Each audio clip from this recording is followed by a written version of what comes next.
Why do you, a complete stranger, insist on overstaying in our house for so long? My sister-in-law reprimanded me with an angry voice. After losing my beloved husband, I continued living with my in-laws. Was I not allowed to be there? I never thought you were this kind of woman. Leave as soon as possible. Even my usually kind mother-in-law began to criticize me harshly. If that's how it was, I'd leave on my own. These were the words screamed in my heart, but I suppressed them. I understand, I said while vowing revenge. My name is Gina, and I am 40 years old. I work as an elementary school teacher. My husband, James, also an elementary school teacher at a different school, was 42 that year. We were married for 12 years. We met at the first elementary school I worked at after graduating from college. James, 2 years my senior, was a reliable senior colleague who taught me various things about school life. Through work, we were drawn to each other and eventually got married. I loved children and became a teacher to spend time with them. But sadly, we didn't have any children. My father-in-law passed away in his 50s before we got married, and James lived with his mother until I joined the family. Thanks to the real estate and other assets inherited from my father-in-law, my mother-in-law was financially secure. However, since the beginning of our marriage, we had decided to pay $2,000 monthly to my in-laws. We had a dream we wanted to realize, and despite needing to save for it, we regularly transferred money to my in-laws for utilities, food, and a small rent. Out of a sense of duty, we continued to work as teachers, increasingly worried about the growing number of children not attending school. Our dream was to establish a learning center where such children could study comfortably. James's older sister, Mary, who is 3 years older than him, is married and lives in another state. My sister-in-law has a son, but he left home last spring for studies, so it should be just the two of them now. Although living about an hour's drive away, my sister-in-law visited every weekend, asking my mother-in-law for financial help. My son's tuition is short. Can you help a little? My sister-in-law would softly ask. Really, it can't be helped. How much do you need? My mother-in-law would spoil my sister-in-law. For some reason, James couldn't understand why. Frustrated, he finally asked his sister one day, "You received a fair amount from Dad's inheritance, right? Why are you always short of money?" he asked incredulously. My sister-in-law then retaliated, "You don't have any kids, so you wouldn't understand. Raising children is incredibly expensive. You talk about inheritance, but that money can't last forever." However, my sister-in-law's spending was clearly excessive, even in my eyes. Once she asked for money for education, another time for home repairs, and before that, for food. Every time, my mother-in-law would give my sister-in-law a considerable amount. I couldn't understand why. That day, we went to our respective schools as usual, an ordinary morning, the usual scenery, until that phone call. I received news that James had collapsed and was rushed to the hospital. Urged to hurry there, I exclaimed in shock, "What?" My husband collapsed, confused. Upon reaching the hospital, I found James unconscious and learned that he had to undergo thorough examinations. I wished it was all a bad dream, but despite aggressive treatment, James passed away that night. Faced with this unexpected event, I didn't even have time to cry. Immediately taking leave from work to arrange the funeral, I felt I couldn't mentally survive otherwise. My mother-in-law, likely more heartbroken than me, courteously received the mourners throughout the funeral. It was an opportunity to meet my sister-in-law's family again. My sister-in-law's husband, Robert, and their son, Alex, who was a college student, helped devotedly. However, my sister-in-law herself didn't seem to grieve over her own brother's death. It almost seemed like she was happy about it. After James's funeral, I returned to my mother-in-law's house. My sister-in-law's family said they had other things to do and went home without dropping by. Then my mother-in-law spoke quietly, "Gina, I never thought being bereaved of my son would be this lonely." Hearing these words, my pent-up sadness burst out, and I broke down crying. "If it's okay with you, Gina, Would you stay in this house forever? I'm lonely living by myself. My mother-in-law spoke kindly to me. Let's support each other from now on, mother, I replied, wiping away my tears. However, more troubles followed just as we decided to live together. My mother-in-law suddenly collapsed. It might have been due to the grief of losing her son. She was diagnosed with a stroke. Fortunately, she survived but was left with paralysis on her right side. My mother-in-law, relying on a cane, wished to continue living in her house. There are so many memories in this house. I want to spend my time here, she said with slightly slurred speech but determination. I'm fine, so please continue to focus on your work, Gina, my mother-in-law kindly told me. However, I was worried about leaving my half-paralyzed mother-in-law alone at home. We decided to use long-term care insurance for home care, with the help of a caregiver. Even after James passed away, I continued to contribute $2,000 monthly for my mother-in-law. However, my sister-in-law started visiting her mother more frequently. I'm just worried about Mom, my sister-in-law said, but from past experiences, I felt I shouldn't easily believe my sister-in-law's words. My mother-in-law, having lost her mobility and feeling weak, asked, Gina, Mary wants to live here with us. What do you think? Mary wants to too. What about her husband? I asked in surprise.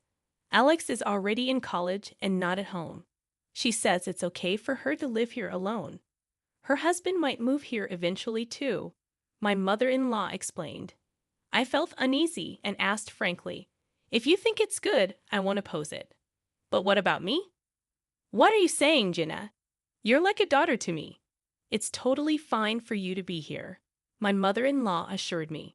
However, if my sister-in-law actually moved into the house, I wouldn't be able to stop her like James did. This left me with unresolved anxiety.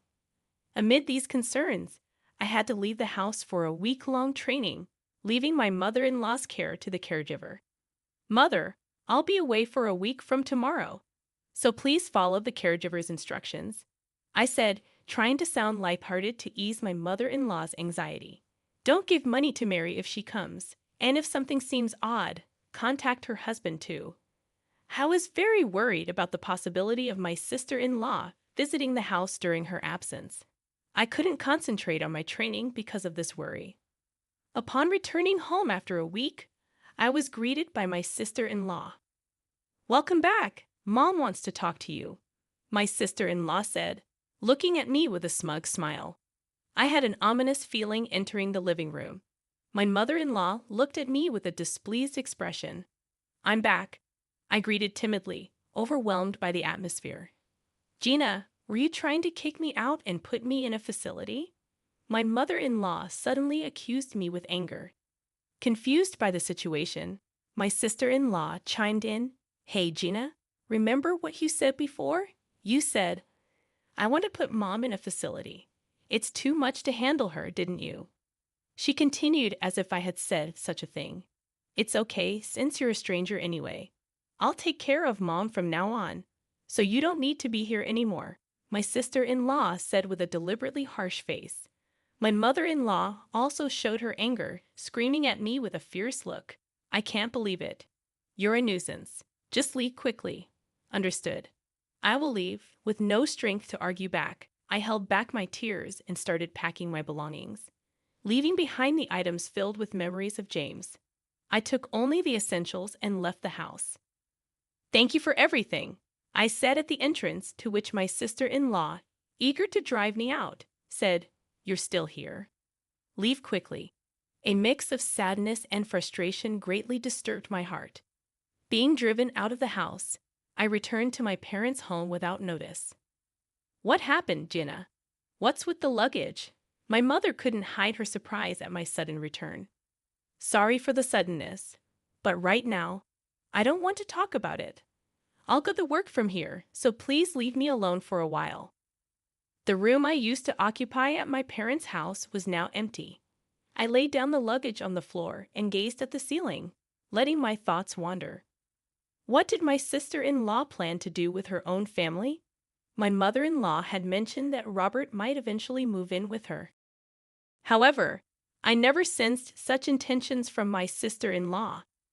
I wanted to think it was none of my business anymore, but I couldn't stay silent when I thought of my mother-in-law. Then I remembered something. The day before James collapsed, he tried to tell me something and was about to hand me an envelope, but he was called away by his mother, and I never got to hear about the envelope from him. What could be inside it? Could it be a will? I was worried.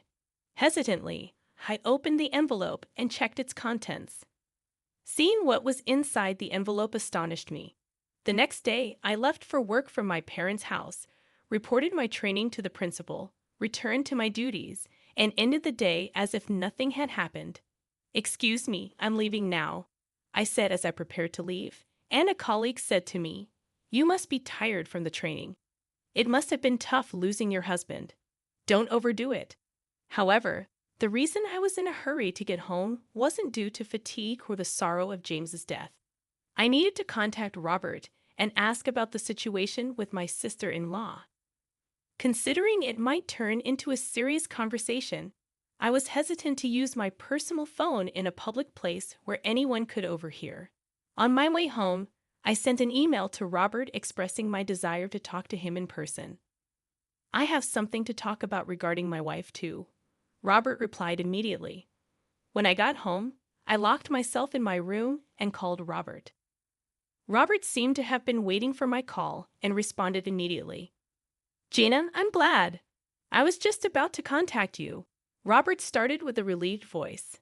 I told him about Mary staying at her mother's house and went on to explain that she was making false claims. I told him that I had been accused of trying to take over the house by sending my mother-in-law to a nursing home based on her lies, and as a result, I was driven out of the house. "Really? Where are you now?" Robert asked in surprise. I replied that I was at my parents' house and detailed everything that had happened since the funeral. "I'm really sorry about that," he apologized sincerely. "No, Robert, you don't need to apologize," I responded. My sister-in-law had a history of leaving home without notice and spending money freely, which seemed to have intensified since her son Alex went to college. "Wait, Mary was receiving money from her mother. What happened to that money?" he asked. I knew my mother-in-law had been giving my sister-in-law a significant amount of money, but I thought Robert knew about it. "I haven't heard anything about that. I've been paying for Alex's tuition, and our family has always been in a tight financial situation," Robert replied, sounding surprised. "Actually, I have a request. Could you come to my parents' house next Sunday?" I proposed. I felt a bit presumptuous making such a request, but I decided to try it. Their house was about a 30-minute drive from my parents' house and was on the way to my mother-in-law's house. I had planned to meet Robert and then head to my mother-in-law's house together. "Understood. I know roughly where it is, so I'll rely on navigation. I'll contact you again when I'm close." Robert agreed to my suggestion and ended the call. Shortly after, I received a call from my mother-in-law's house. What could it be, just a day after the previous events? With that thought, I answered the phone. "Hey, you! You used money without permission, didn't you? Give it back immediately," my sister-in-law yelled at me. "What do you mean by using money without permission?" I asked, confused. I couldn't understand what my sister-in-law was talking about and felt completely misunderstood. When I checked Mom's bank account, the balance was too low. "What did you use it for?" my sister-in-law pressed. But I had certainly not done such a thing. It's true that I forgot to deposit the planned $2,000, being preoccupied with my mother-in-law's illness and pain procedures. But I never withdrew money from the savings without permission. Is there some misunderstanding? I have made deposits into her account, but I've never looked inside the passbook, I firmly replied. My sister-in-law seemed unsatisfied with my answer and raised her voice. "Come over on Sunday. Let's clarify this matter." This was convenient for me, so I replied, "Understood. Let's discuss it in front of her," and ended the call. On the planned Sunday, Robert arrived at my parents' house earlier than expected. "Oh, you are?" my mother said, surprised at Robert's sudden appearance. "Yes, he's the husband of my late husband's sister." Mom, you've met him before, haven't you? I explained. My mother couldn't immediately recall who he was but eventually remembered. Ah, yes, I've seen him before, she said. Seeing my mother's realization and joy, I explained, actually, I wanted to consult him about my husband's family matters. After leading Robert to the living room and briefly exchanging greetings, I took out an envelope. I want you to see this. The envelope contained several photos and a report. As I spread the photos and the report in front of Robert, he exclaimed in surprise, "What is this?" The photos showed my sister-in-law with a young man enjoying herself at a nightclub and heading to a hotel. The report from a detective agency detailed evidence of my sister-in-law's expenses. James entrusted this to me before he passed away, and since he died before we could discuss it, I only recently looked at it. I explained the situation to Robert. James had suspected his sister of reckless spending and had secretly commissioned an investigation. He intended to discuss the results with me, but passed away before he could. Robert trembled with anger at the photos. I thought she was frequently leaving the house, but to think she was doing this. With a sigh full of indignation, Robert said, "Gina, can you come with me right now? This situation can't be ignored." I had intended to do so from the start and nodded immediately. 30 minutes later, we arrived at my mother-in-law's house and rang the doorbell. "It's Gina." "I've come as promised," I said, and soon heard my sister-in-law's annoyed voice. "How long do you plan to make me wait?" The sound of unlocking the door came, and the door opened. "Come in," my sister-in-law greeted us. But upon seeing Robert, she tried to close the door. Robert quickly grabbed the doorknob. "Mary, we need to talk. Can you listen for a moment?" he said, holding the door. His voice was calm, but his anger was palpable. My sister-in-law struggled to close the door, but couldn't overpower the man's strength and eventually had to leave it open. "Fine. What do you want?" she said, allowing us to stay at the entrance, seemingly not wanting my mother-in-law to be aware of Robert's unexpected visit.